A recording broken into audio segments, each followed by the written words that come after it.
Valley of flowers ऐसे हो जाएगी थोड़े दिन के बाद। वैली ऑफ फ्लावर्स में ब्लूम, बद्रीनाथ के रास्ते तो बहुत ही अद्भुत। अभी ब्लूम होगा ना, तो 2-3 महीने तक ब्लूम चलेगा, बहुत मज़ेदार।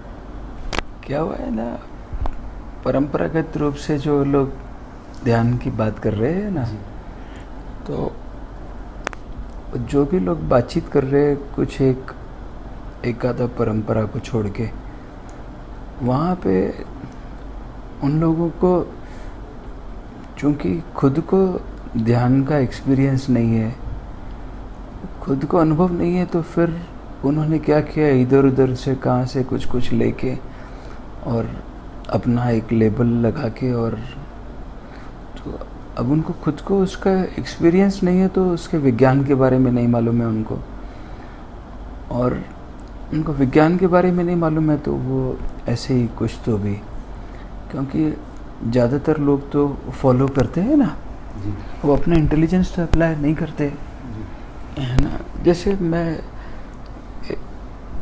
एक जैन साध्वी जी के ग्रुप से मिला था, तो पहली बार जब मिला तो हम लोग ध्यान करने के लिए बैठ ही रहे थे, और इतने में उनका आना हो गया 5 मिनट पहले। फिर वो बोले हम भी बैठ सकते हैं ध्यान के लिए, तो हम बैठ सकते हैं बेंगलोर में। फिर हमारे बीच में बहुत देर तक बात हुई, खूब सारी चर्चाएं हुई, और 6 घंटे के बाद में ये जो साध्वी जी थी उन्होंने बोला कि मैंने ध्यान में पीएचडी की है। और बड़ी हैरानी की बात थी कि उनको ध्यान का एक क्षण का भी अनुभव नहीं था, लेकिन वो सैकड़ों लोगों को जगह जगह जाके पता नहीं क्या क्या बातें बोलते हैं। कुछ समय पहले हम लोग राजकोट में थे, तो राजकोट के भी एक तेरापंथ परंपरा से ही थे वो पुराने, तो वहाँ पे जब हम थे उनके साथ में, तो उन्होंने बोला कि क्या हम कोई ध्यान का प्रयोग करें एक, तो हमने बोला हाँ करते हैं। वो प्रयोग ख़त्म होने के बाद में वो बोले कि मैं जीवन में आज पहली बार 1 घंटे तक बैठा हूँ, और वो ध्यान सिखाने के लिए पूरी दुनिया भर में जाते, पता नहीं कहाँ पर। अभी भी मेरे ख्याल से अमेरिका में है। नहीं, वो पहले से जाते रहे हैं। पहले से जाते रहे, और उसके बाद कह रहे मैं 1 घंटा पहली बार बैठा।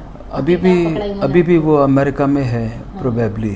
हाँ, और कहाँ पर पूरी दुनिया भर में लोग उनको इनवाइट करते हैं और वो जाते हैं, और वो खुद कभी 1 घंटा बैठे नहीं है चैन से। तो ऐसे ही क्या है, वो परंपरागत रूप से तो ध्यान मर गया है, क्योंकि वो जो लोग हैं जो भी उनको ध्यान का खुद का अनुभव नहीं है। मैं और एक जैन साधु हैं, वो स्थानकवासी परंपरा में हैं, वो ध्यान के बहुत प्रोग्राम्स लेते हैं जगह जगह। कहाँ पर, जवाहर नगर में जो यहाँ पर दादावाड़ी है, लाल मंदिर है, हाँ आराम से कैसे हाँ। तो कोई फ्रेंड्स यहाँ पे हम लोग मिलते जुलते थे, तो वो बोले कि एक लड़की थी उनमें से कि वो बोली मेरे गुरुजी है, उनको गुरुजी मानती थी, तो मैं चाहती हूँ कि आप उनसे मिलो। हम रोज़ाना मेडिटेशन का प्रोग्राम होता था यहाँ दादावाड़ी में, साध्वी हमारा सब आए हुए थे ना, तो रोज़ाना मेरे को इनवाइट करते थे जब मैं यहाँ पर था। तो वो आए हुए हैं वहाँ पर, आप वहाँ पर चलेंगे, उनसे मिलेंगे, तो मेरे को कोई आपत्ति नहीं है, उनसे पूछिए आप। फिर गए वहाँ पर, तो उनका पहला प्रश्न ये था कि आप ध्यान के बारे में बताइए। तो मैंने तो इतना ही पूछा था कि क्या आप इसलिए मेरे को पूछ रहे हैं कि आपको मालूम नहीं है ध्यान क्या है, या आप इसलिए पूछ रहे हैं कि आप मेरी परीक्षा लेना चाहते, क्योंकि क्लियर तो हो जाए कि आपको नहीं मालूम है आप इसलिए पूछ रहे हैं, या मेरे को नहीं मालूम है ये आप चेक करना चाहते। तो ये एक बात से वो इतना क्रुद्ध हो गए, उन्होंने कोई बात ही नहीं की, और अपने जूनियर उनके साधु एक महाराज बैठे थे अंदर, उनके पास में भेज दिया कि आप इनसे बातचीत करो। तो ऐसे कितने सारे मेरे अपने अनुभव है। और जैन धर्म का तो जो बेसिस है वो ही ध्यान है। बिल्कुल सही। महावीर ने तो ध्यान के अद्भुत प्रयोग दिए, कुछ इसके अलावा है लेकिन परंपरा ने सब मार डाले उनको। आज ये झूठी महावीर जयंती मना रहे, घर घर में टीवी चले हुए हैं, महावीर का नाम ले रहे, महावीर जयंती मना रहे। ये महावीर का मर्डर करने वाले लोग हैं, दे आर मर्डरर्स। घर के बाहर उन्होंने जय जिनेंद्र लिखा हुआ है। अगर जिनेंद्र उनके घर में आ जाए अभी तो उनको धक्का मार के बाहर निकाल दे। वो एक्चुअली वो जिनेंद्र को पहचान भी नहीं पाए, कैसे पहचानेंगे? वो झूठे जिनेंद्र को जो टीवी में बोल रहा है ना, उसको वो वेलकम करेंगे। वास्तव में अगर जिनेंद्र आ जाए कोई तो उसको बोलेंगे घर से बाहर निकलो, हमारे घर में हमारे जैसे ही रह सकते हो तुम। है ना। महावीर को आज हम अपने मंदिर में नहीं घुसने दे। प्रोबेबली महावीर अगर आ जाए, श्वेतांबर मंदिर में अगर कोई नग्न आदमी चला जाए तो उसको बोलेंगे बाहर जाओ तुम यहाँ से, धक्का मार देंगे महावीर को। तो परंपरा ने तो सब जो है वो वहाँ पर पूरे धर्म का मर्डर कर दिया है। They are murderers. You know, कितने जगह जगह पर हम पता नहीं कहाँ कहाँ पर हर दिन जाना होता है, नए नए लोगों से मिलना होता है। पूछते हैं उनको, जैन लोगों को ही पूछते हैं, उनके साधु साध्वियों को पूछते हैं, उनके श्रावक श्राविका, सबको पूछते हैं भाई कोई एक बात तो आप बता दीजिए जो भगवान ने कहा है और आप उसको एज इट इज कर रहे हैं। अभी तक एक भी नहीं मिला है, किसी भी आमना में नहीं है। हाँ, फिर वो पूछते हैं उनको, फिर आप जैन क्यों बोलते हैं? लेकिन ऐसे ही तो सब खेल चल रहे हैं।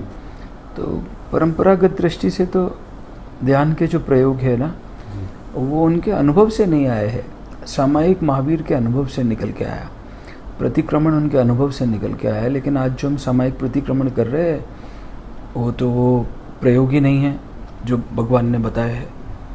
एक मिनट, आपकी पुस्तक में समय बचेगा। मैं किसी कारण से यहाँ जोधपुर में किसी गया था, कोई महाराज मिले, तो यही चर्चा चली। मैंने ऐसा, मैंने आज तक इतनी उम्र में इससे बढ़िया पुस्तक और अल्टीमेट पुस्तक समरजी का, तो उन्होंने कहा साहब ये, मैंने उनको निवेदन भी किया था और जोधपुर में चातुर्मास तो मैंने बुलाई का, ये एक होगी तो सब कुछ सब सारे इसमें आ गए। और एक निवेदन करो बीच में लोगों कि हमारे एक दिनेश मुनिसा जो सीरियाजू में है, वो 14 साल से महाप्राण ध्यान की साधना कर रहे हैं। 10-11 घंटे वो रह रहे हैं पर डे, इसी में रहते हैं। एक है जय मुनि जी, हालांकि थोड़ा सा मैं उनसे इत्तेफाक रखता हूँ क्योंकि उनका आलम्बन थोड़ा सा शक्ति रूप में है, लेकिन ध्यान साधना वो तो मेरा ये था उनसे, जब मैंने सब मतलब निवेदन किया तो उन्होंने तो मेरे को ये मंत्र या कुछ इस टाइप से लिया। हालांकि उन्होंने मेरे को अपने सामने में कराया भी था, तो सब मेरे सामने में आप करके देखिए तो अच्छा भी लगा मेरे को। मेरा निवेदन खाली इतना सही है कि ये जो पता नहीं क्या है, मेरे को ये अलग अलग सब्जेक्ट पे जाने से थोड़ा सा पता नहीं ओसो क्या मैं गलत समझाऊँ, ओसो को मैं समझ नहीं पा रहा हूँ। लेकिन मेरे को निर्विकल्पता में या अचिंतन में या अप्रकम चेतना इसको कहते हैं, उसके आसपास की स्थिति में जाना अच्छा लगता है। ऐसा है ना, निर्विकल्प जो है ना वो रिजल्ट है जी, वो रास्ता नहीं है। हाँ बिल्कुल सही फरमाया। तो वो हमको रास्ता चाहिए, हमको रिजल्ट नहीं चाहिए। अगर रिजल्ट हमने पकड़ लिया तो हम रास्ते से चूक सकते हैं। जैसे गणित पढ़ने वाला विद्यार्थी कोई आखिर में उत्तर को देख ले तो वो प्रिंसिपल से चूक सकता है जी। तो निर्विकल्प जो है वो रास्ता नहीं है। निर्विकल्प तक हमारी स्थिति हो सकती है, निर्विकल्प हमारा वो परिणाम है जी, लेकिन हमको रास्ते से जाना होगा। कोई रास्ता, वो रास्ता जो निर्विकल्प तक ले जाए हमको, तो वो रास्ता नहीं मालूम है। और वो रास्ता जो लोग बता रहे हैं, चाहे वो प्रेक्षा ध्यान बता रहे हैं या परंपरा से सामायिक प्रतिक्रमण बता रहे हैं या क्या क्या बता रहे हैं, वो रास्ता है ही नहीं। वो आज वो रास्ता नहीं है, क्योंकि आज जब आप अपने घर से यहाँ पर आए हैं तो आप कोई ऑटोमोबाइल से आए हैं प्रोबेबली, तो ये ऑटोमोबाइल के रास्ते तो 100 वर्ष पहले तक थे ही नहीं। अभी पिछले 100 साल में ऑटोमोबाइल आए हैं और 100 साल में ऑटोमोबाइल के रास्ते बने। तो आज जब आप आए यहाँ पर तो आप आज का करंट नक्शा लेकर आए हैं। जी हाँ, जी हाँ। अब पुराने नक्शे पे चल के नहीं आए, जो बैलगाड़ी वाला था, जो घोड़ा गाड़ी वाला था, बिल्कुल ठीक बात। जो पैदल वाला था या जो कोई और था। तो जैसे जैसे परिस्थितियाँ बदल जाती हैं तो रास्ते बदल जाते हैं। जी बिल्कुल सही। निर्विकल्प नहीं बदलता है, हाँ निर्विकल्प वही है। वही है। 2500 बरस पहले भी निर्विकल्प वही था, आज वही। लेकिन 2500 बरस पहले जो विकल्प थे उनको यूज में लेते हुए निर्विकल्प तक पहुंचना था। आज जो हमारे पास में विकल्प है वो विकल्पों को यूज में लेके हमको निर्विकल्प तक जाना होगा। लेकिन वो क्या कर रहे हैं, निर्विकल्प तक की बात कर रहे हैं, लेकिन रास्ते अभी भी वही बैलगाड़ी वाले जो है ही नहीं, जो आज एग्जिस्टिंग ही नहीं है।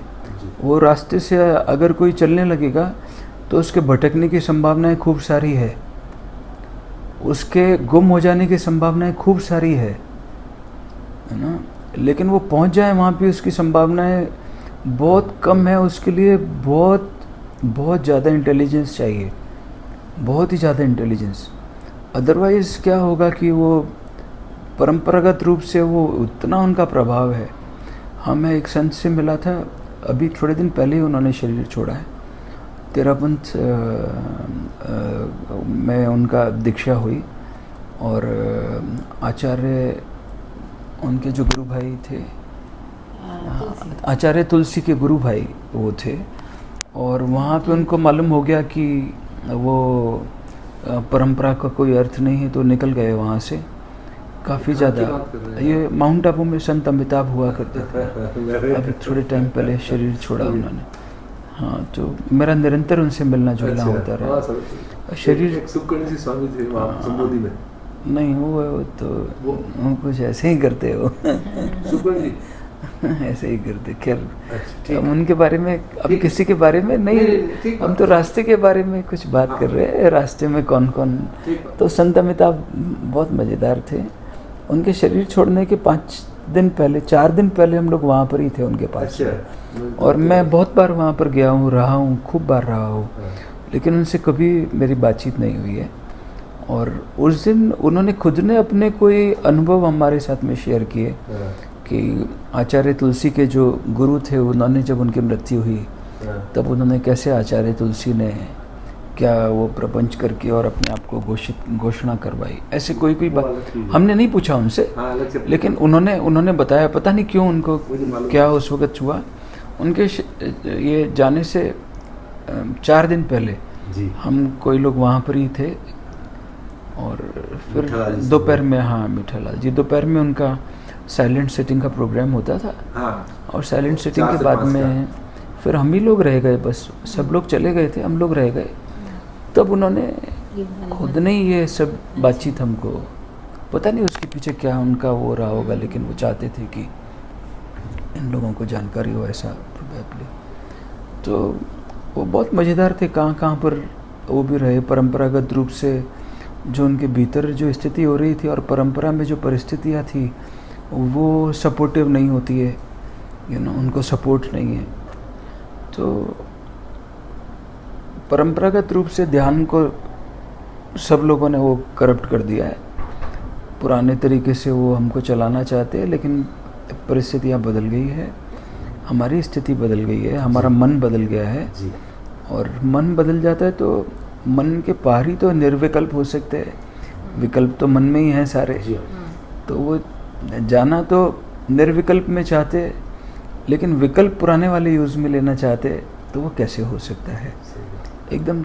अभी जो विकल्पों में हम हैं उन्हीं से पार जाके तो निर्विकल्प हो सकते हैं ना। जो विकल्प है ही नहीं उनके पार कैसे जा सकते हैं हम। लेकिन ऐसे ही सब चल रहा है वहाँ पर, परंपरागत जो स्थितियाँ हैं ना। तो ओशो जो बता कर गए वो कंटेम्प्रेरी है बिल्कुल, और उन्होंने सिर्फ निर्विकल्प की बात नहीं की है, समाधि की बात नहीं की है, निर्विचार की बात नहीं की है। वो निर्विचार का रास्ता भी नया बना के गए हैं हमारे लिए। हाँ, लेकिन अल्टीमेट तो मैं निवेदन करूँ आपको, उनका एक ही हर हर एंगल से उनका अल्टीमेट तो अंतिम सत्य तो यही उन्होंने प्रतिपादित किया है। हाँ, अंतिम तो मज़ेदार है, लेकिन क्या है उसके जो दूसरा जो एस्पेक्ट है ना, वो ये है कि उसका खतरा भी है। खतरा ये है कि कोई उत्तर पकड़ के ये मान सकता है कि मेरे को उत्तर मालूम है, लेकिन अगर उसको प्रिंसिपल नहीं आए, प्रश्न और उत्तर के बीच में जो प्रिंसिपल है, अगर वो प्रिंसिपल नहीं आए तो फिर ज़िंदगी में जो परिस्थिति आएगी तो वो उलझ जाएगा। क्योंकि इम्पोर्टेंट उत्तर नहीं है, इम्पोर्टेंट प्रिंसिपल है। प्रिंसिपल अगर हमको मालूम है तो हमारा प्रश्न चाहे कोई सा भी हो जीवन का, वो हम हल कर सकते हैं। आपको जोड़ का प्रिंसिपल मालूम है कि जोड़ कैसे होता है, गुणा कैसे होता है, भाग कैसे होता है ना। तो वो सब अगर आपको मालूम है तो फिर आपको प्रश्न कोई भी दे दे, आप उसको सॉल्व करके पास हो जाओगे। लेकिन अगर आपको जोड़ गुणा भाग नहीं मालूम है और आपको तो यही मालूम है 2 + 2 4 होते हैं, तो आपको 4 उत्तर मालूम हो गया है और 2 मालूम है। अगर उसके बीच में डिवाइड कर दिया तो प्लस की जगह तो उत्तर बदल जाएगा, क्योंकि प्रिंसिपल दूसरा अप्लाई होगा। एकदम सिंपल बात है ना। तो ऐसे जीवन में प्रिंसिपल्स जो है वो कहाँ पर कैसे अप्लाई करना है। लेकिन अगर हमने उत्तर रट लिया है तो लाइफ में कोई सिचुएशन आएगी, फिर सिचुएशन आएगी, उसमें अगर हम फेल हो जाते हैं किसी और की दृष्टि से नहीं, हम खुद ही जज है उसमें, कोई दूसरा जज नहीं है, हम ही जज है ना। तो मालूम हो जाएगा कि हमको प्रिंसिपल मालूम है कि नहीं मालूम है, प्रिंसिपल हम अप्लाई भी कर पा रहे हैं कि नहीं कर पा रहे।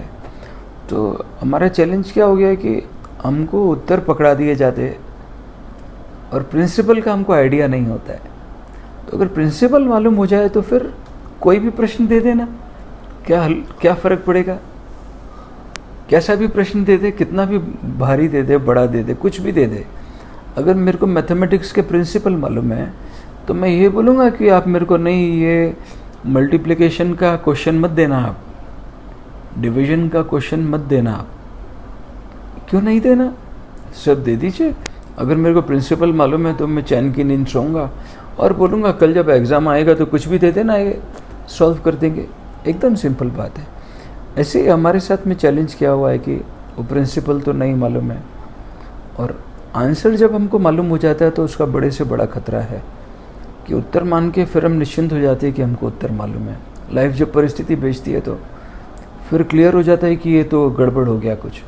हमारा एक फ्रेंड, वो मेरे को कितने बरसों से, पिछले 20 बरस से मैं उसकी बात सुन रहा हूँ, 20 बरस से ज़्यादा हो गए थे। हर बार जब हम मिलते हैं वो ये एक बात ज़रूर रिपीटेडली आएगी कि मैं तो 150 साल जीने वाला हूँ। 20 बरस से निरंतर बोलता रहा ये। 86 साल की उम्र में जब हम पिछले दिनों जयपुर से गए थे 4 महीने पहले, तब उससे मिलकर गया हूँ, तब भी यही बोल रहा था कि मैं 150 साल तक जीने वाला हूँ। मैं बोल रहा था अगर तुम उसके पहले मर जाएगा और मैं अगर उस वक्त जिंदा रहा और तुम 150 साल से पहले मर गया तो मैं किसको जाके बोलूँगा। लेकिन ये तो इतना निश्चिंत था, क्योंकि ये बोलता है कि आत्मा तो अमर होती है, आत्मा थोड़ा ना मरती है। और हम निकले और 10 दिन के बाद में गए, भाई साहब लड़ गए, डेथ हो गई। मैं किसको जाके बोलूँ। ये इतने कॉन्फिडेंस से बोलते थे कि नहीं। तो जब लाइफ में सिचुएशन आती है तब प्रूफ हो जाता है कि क्या हमने जो पढ़ा है, क्या जो प्रिंसिपल है, जो फार्मूला है, वो हमको अनुभव हो गया है। फार्मूला अनुभव हो गया है तो फिर महावीर के कान में कोई कील भी ठोक के चला जाता है। हाँ, वो थोड़ा ना उसको झापड़ मारते हैं। ना, वो चेतना है नहीं सर। आज अगर हमको कोई कुछ बोले तो हम क्या क्या कर सकते हैं, लेकिन महावीर क्या करते हैं, वो तो निकल जाते हैं वहाँ से। तो ओशो क्या अद्भुत काम करके गए, हमको वो प्रिंसिपल की तरफ इशारे बता कर गए हैं। अब प्रिंसिपल समझने तो हमको ही पड़ेंगे जी, किसी और को तो नहीं करने पड़ेंगे। वो प्रयोग बता के गए हैं भांति भांति के कि क्या क्या प्रयोग हमारे लिए हो सकते हैं। किस लेवल की चेतना आपके पास है तो हाँ, वो भांति भांति के प्रयोग हमारे लिए बता कर गए हैं और वो प्रयोग अभी जो हमारी स्थिति है उसके हिसाब से बिल्कुल साइंटिफिक है। हमारी जो समस्याएं हैं उनका समाधान है वो प्रयोगों में। और कोई भी अगर उनको करेगा तो उसके परिणाम आएंगे, और मेरा अपना भी अनुभव वही है जी। ना। अगर मैंने वो प्रयोग नहीं किए हुए होते तो शायद ये मैं भी ऐसे ही जैसे रटी रहे थे, है ना कि शुद्ध बुद्ध आत्मा है, मरती नहीं है। फिर कोई मर जाता है तो रोते हैं जोर जोर से जाके। एक आपने जिक्र किया विठल स्वामी का, संत रविदास जी का, थोड़ा सा भेद है, थोड़ा सा कर्मवाद पे थोड़ी सी मेरी हल्की सी जिज्ञासा रहती है। उनका था निषेधवाद का सिद्धांत विठल साहब का, और थोड़ा सा मेरा या जैसे महाप्रज्ञ जी बोल दीजिए कर्मवाद है। तो इसमें आप दोनों में सामंजस्य बिठाते हैं या दोनों सापेक्ष हैं? मैं कभी वहाँ पर रहा ना, तो मैं जब वो कोई बातचीत कर रहे होते थे ना, तो वो बातचीत में बिल्कुल भी रस नहीं था, तो उनमें रस था। वो बहुत मज़ेदार थे। अब बातचीत क्या है कि कोई लोग अनुभव करने के बावजूद भी कुछ बता नहीं सकते हैं, और अगर वो बताने के लिए चाहेंगे और उसके लिए वो पर्टिकुलर तरीके से ट्रेंड नहीं है, तो वो हो सकता है कि कुछ उसमें चक्कर भी पड़ जाए। हाँ, कुछ चक्कर पड़ जाए उसमें, क्योंकि मीठे को खाना और मीठे के बारे में बताना दो अलग अलग बात है ना। निवेदन मेरा ये था, निश्चयवाद है या कर्मवाद है? क्या है, सब शब्दों के सारे झगड़े हैं, और शब्दों का कोई अर्थ होता नहीं है, ये हमको समझ में आ जाए तो। शब्दों में थोड़ा ना अर्थ है। राम और वशिष्ठ जब संवाद कर रहे हैं, राम को दशरथ ने बोला कि तुम जरा देखकर आओ, इससे पहले तुम अपना राज्य संभालो, थोड़ा राज्य को देखकर तो आ जाओ। तो राम देखने के लिए जाते हैं उधर घूमने फिरने के लिए, तो उनको वैराग्य हो जाता है। वैराग्य हो जाता है तो दशरथ वशिष्ठ जो उनके गुरु हैं उनको बुलाते हैं, और राम और दशरथ के बीच में जो संवाद है उसको योग वशिष्ठ कहते हैं। कुछ 35,000 से ज़्यादा श्लोक है ये ग्रंथ में। मैं एक बहुत ही अद्भुत संत हैं वहाँ गंगोत्री के पास में, उनका आश्रम है। मेरा बहुत समय तक निरंतर वहाँ पर आना जाना, अभी भी जब भी कभी उस तरफ को जाते हैं और मौका लगता है तो तुरंत 5-10 दिन के लिए पहुँच ही जाते। तो वो बरसों से उनका योग वशिष्ठ पे वो चलते हैं, उनका विवेचन चलता है। ख़त्म हो जाता है, 1-2 साल लगते हैं, 3 साल लगते हैं उसको ख़त्म होने में, फिर वो वापस शुरू कर देते हैं, फिर ख़त्म हो जाता है, फिर शुरू कर देते हैं, पूरी दुनिया भर से लोग उनको।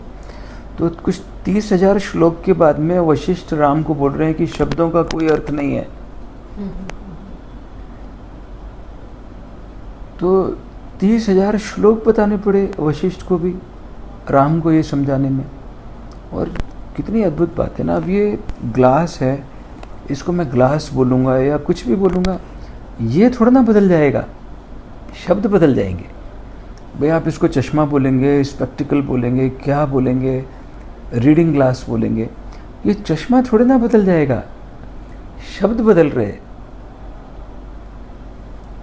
तो हम क्या शब्द पकड़ लेते हैं, और शब्दों में एक अर्थ होते नहीं है।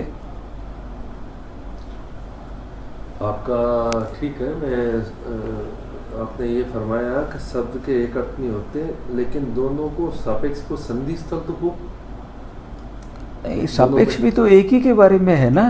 सापेक्ष तो एक के बारे में है, हाँ, लेकिन हाँ, यदि हाँ, दोनों में कोई विपर्याय नहीं है, दोनों में कॉन्ट्राडिक्टरी नहीं है, तो कोई न कोई संधि स्थल तो दोनों का होगा ना, क्योंकि दोनों बिल्कुल अपोजिशन में है, कर्मवाद और निषेधवाद। तो हम ऑपोजिट को ऑपोजिट समझ लेते हैं, उसको कंट्राडिक्टरी समझते हैं। वो कंट्राडिक्टरी नहीं है ना, वो कॉम्प्लीमेंट्री है। हमारा चैलेंज ये है कि हम उनको कंट्राडिक्टरी समझते हैं। वो कंट्राडिक्शन नहीं है, वो कॉम्प्लीमेंट कर रहे हैं। वो एक है तो दूसरा है, दूसरा है तो पहला है। अगर एक नहीं है तो ऐसा नहीं है कि दूसरा नहीं होगा, दोनों ही नहीं होंगे। फिर दो है, क्योंकि पहला है तब दूसरा, वो तो मैं हाँ, समझ गया। वो कॉइन है ना, कॉइन के दो सिक्के, दो पहलू है, दोनों पहलू है। हम बोलेंगे कि हम एक पहलू को हटा दें, नहीं, वो हट ही नहीं सकता है, हमेशा बना ही रहेगा। जितना हम हटाएंगे उतना ही वो बना रहेगा। चैलेंज क्या है, जितना हम हटाते जाएंगे उसको वो उतना ही और ज़्यादा बन जाएगा। तो वो दो अलग अलग दिशा से दो अलग अलग रास्ते की बात है, लेकिन रास्ते वहाँ पर ही जा रहे हैं। रास्ते अलग अलग हो सकते हैं, कंट्राडिक्टरी हो सकते हैं, लेकिन जा एक ही जगह रहे। ओशो का हम डिस्कोर्स सुन रहे थे, कहाँ से उस दिन आ रहे थे, तो बोल रहे थे नर्मदा उधर पश्चिम में जाती है, समुद्र में जाके मिल जाती है, और गंगा उधर पूर्व में जाके मिल जाती है, लेकिन मिलती तो एक ही है, मिलती एक ही है जाके। वो जो समुद्र में पहुंच गई वो समुद्र एक है, वो एक पश्चिम से जा रही है। अब हम सोचेंगे ये कंट्राडिक्टरी है, कंट्राडिक्टरी लग सकते हैं क्योंकि हमारा देखने का ढंग अधूरा होता है, लेकिन वो कंट्राडिक्टरी नहीं है, वो कॉम्प्लीमेंट्री है। प्रोबेबली कॉम्प्लीमेंट थोड़ा हमारे भीतर उससे थोड़ा वो मन है ना, उसको ज़्यादा जगह नहीं मिलती है। लेकिन जैसे हम कंट्राडिक्टरी बोलते हैं तो हम सोचते हैं कि ये तो बिल्कुल विपरीत है। विपरीत का मतलब ये एक ही नहीं है, विपरीत भी एक ही जगह जाके मिल जाते हैं, ऐसे कह रहे हैं। और उसका अस्तित्व है ही इसीलिए। अगर एक गायब हो जाए तो दूसरा गायब हो जाएगा, वो तो बिल्कुल सही, क्योंकि दोनों पहलुओं को गायब करने के लिए पूरे सिक्के को गायब करना पड़ेगा, तभी दोनों पहलू गायब हो सकते हैं। हम कैसे गायब कर सकते हैं एक पहलू को? उसको कितना भी काट देंगे वो बचा ही रहेगा। और मन का जो ढंग है वो काटने का ही है, मन का ढंग जोड़ने का नहीं है ना। उसी के वजह से वो कष्ट होता है ना। और चैलेंज क्या है? रास्ते तो बहुत सारे हैं। संत अमिताभ प्रोबेबली कोई एक रास्ते से गए हैं, लेकिन रास्ते बहुत सारे हैं। अभी हमको बॉम्बे जाना है, यही बात कर रहे थे, नया एक्सप्रेसवे खुल गया है, तो नया एक्सप्रेसवे से जा सकते हैं, पुराने रास्ते से जा सकते हैं, कहाँ से भी जा सकते हैं, फ्लाइट से जा सकते हैं, ट्रेन से जा सकते हैं, अपनी कार से जा सकते हैं, बैलगाड़ी से जा सकते हैं, और दिमाग ख़राब है तो पैदल पैदल जा सकते हैं। अगर दिमाग ही ख़राब है किसी को अक्ल नहीं है तो पैदल पैदल फिरेंगे इधर उधर, जाते रहे, उससे क्या होएगा? पैदल चलने से अगर मुक्ति मिल जाए तो सब जानवर पैदल चल रहे हैं, कौन एरोप्लेन में जा रहा है? जा रहे हैं क्या? समय काल भाव के सत्य के हिसाब से व्याख्या ठीक बात, उस टाइम वो ठीक था, अब ये ठीक है। गड़बड़ परंपरा ने क्या कर दिया? वो इतने भारी भरकम हमको शब्द देती है ना, और हमको उनके वास्तविक अर्थ तो नहीं मालूम होते, और जो अर्थ उन्होंने बताए हुए थे होते हैं वही हमने लिए होते, और वो अर्थ आज अनर्थ हो गए। चैलेंज क्या हो गया? हाँ, अर्थ अनर्थ हो गए। महावीर ने क्यों प्राकृत में बात किया, उसके पीछे बड़े गहरे रहस्य थे, वो तो हम समझ ही नहीं पाए कि क्यों आखिर उन्होंने बात किया। आज कोई ऐसे समझे कि इंग्लिश मीडियम से कोई पढ़ा हुआ बच्चा पूरे दुनिया भर में इंग्लिश का बोलबाला है और वो अपने गांव की भाषा में बात करने लगे, तो कोई कारण होगा उसको, जबकि इंग्लिश आती है, इंग्लिश में वो वेल वर्स्ड है, उसका पूरा जो लालन पालन है वो इंग्लिश ढंग से ही हुआ है, लेकिन इस सब के बावजूद वो अगर अपने गांव की भाषा में बात कर रहा है तो उसके पीछे ज़रूर कोई अद्भुत कोई रहस्य रहा होगा, कोई कारण रहा होगा, कोई मज़ेदार बात रही होगी। क्यों महावीर ने प्राकृत में बातचीत किया, क्यों बुद्ध ने पाली में बात किया? क्योंकि उस वक़्त तक जो एलीट जो भाषा थी वो करप्ट हो गई थी, क्योंकि भाषा में कोई अर्थ नहीं है ना, शब्दों में कोई अर्थ नहीं है, अर्थ तो जो कह रहा है उसके कहने में है, उसके कहने में अर्थ है, शब्द में कोई अर्थ नहीं है। तो शब्द करप्ट हो गए थे। हम इतने जगह पर जाते हैं, सब जैन लोगों से मिलते हैं, पूछते हैं उनको, आप बताइए कोई एक बात तो बताइए कि महावीर, वो बोलते हैं हम तप करते हैं ना जो भगवान ने बताया, आप एक भी तप नहीं करते, आप बताइए। मैं इतने जैन लोगों को मिले हैं, उनको पूछते हैं आप नहीं, आप जो करते हैं, जैन लोग सब इकट्ठा होकर एक जगह किताब लेके बैठ जाते हैं, किताब के बारे में चर्चा करते हैं, डिस्कशन करते हैं, एक एक शब्द के बारे में मैंने घंटों तक चर्चा होते हुए देखा है, और उसको वो स्वाध्याय बोलते हैं। अब महावीर अगर आएंगे वो बोलेंगे कि ये स्वाध्याय कर रहे हैं जैन लोग, तो अपना सर पकड़ेंगे और वो अहिंसा की बात नहीं करेंगे, अभी वो उठा के कोई AK-47 इनके यहाँ मोहम्मद की बात करेंगे, कनपट्टी पर लगाएंगे कि तुम ये क्या स्वाध्याय कर रहे हो। अब ये स्वाध्याय शब्द का अर्थ है क्या? और महावीर ने उसको अंतर तप बोला है। सोचिए तो, भगवान ने कहा ये अंतर तप है। सब जैन लोग स्वाध्याय को वाय तप के जैसे किताब में खोज रहे, और वो बोल भी क्या रहे हैं? उनको पूछो आपकी किताब में क्या लिखा है, उसमें वो कह रहे हैं कि स्वाध्याय अंतर तप है, अरे तुम पागल हो गए हो, फिर तुम्हारा दिमाग खराब है। और मैंने ऐसे नॉर्मल लोगों को नहीं देखा है करते हुए। जो जेनोलॉजी डिपार्टमेंट के डीन हैं उनको स्वाध्याय के नाम पे मैंने किताब पढ़ते हुए देखा है। तो जब मैं पहली बार मेरे को ये मालूम चला ये स्वाध्याय कर रहे तो ये बिल्कुल क्लियर हो गया था, ये कुएं में भांग पड़ी है इनके, कुएं में इन्होंने बेहोशी घोल दी। बेसिकल हो गया। सब लोग क्या कर रहे हैं, सारे जैन लोग वही कर रहे हैं, उलट पुलट। तो अब शब्दों में अर्थ नहीं है, वो शब्द करप्ट हो गए हैं। महावीर ने जो शब्द बोले हैं, आज हमने जैन लोगों ने उनमें से मैक्सिमम जो शब्द हैं, जो महत्वपूर्ण जो शब्द बोले हैं, उनको सबको हमने करप्ट कर दिया है, उनके अर्थ नहीं है। तो नए की बातचीत है, इसीलिए 24 के बाद में नए तीर्थंकर आ जाते हैं, एक के बाद में दूसरा आता है, तीसरा आता है, 24 पे ख़त्म हो जाता है और 24 पे नया शुरू हो जाता है। कोई नया क्यों होता है? क्योंकि पुराना मर गया है।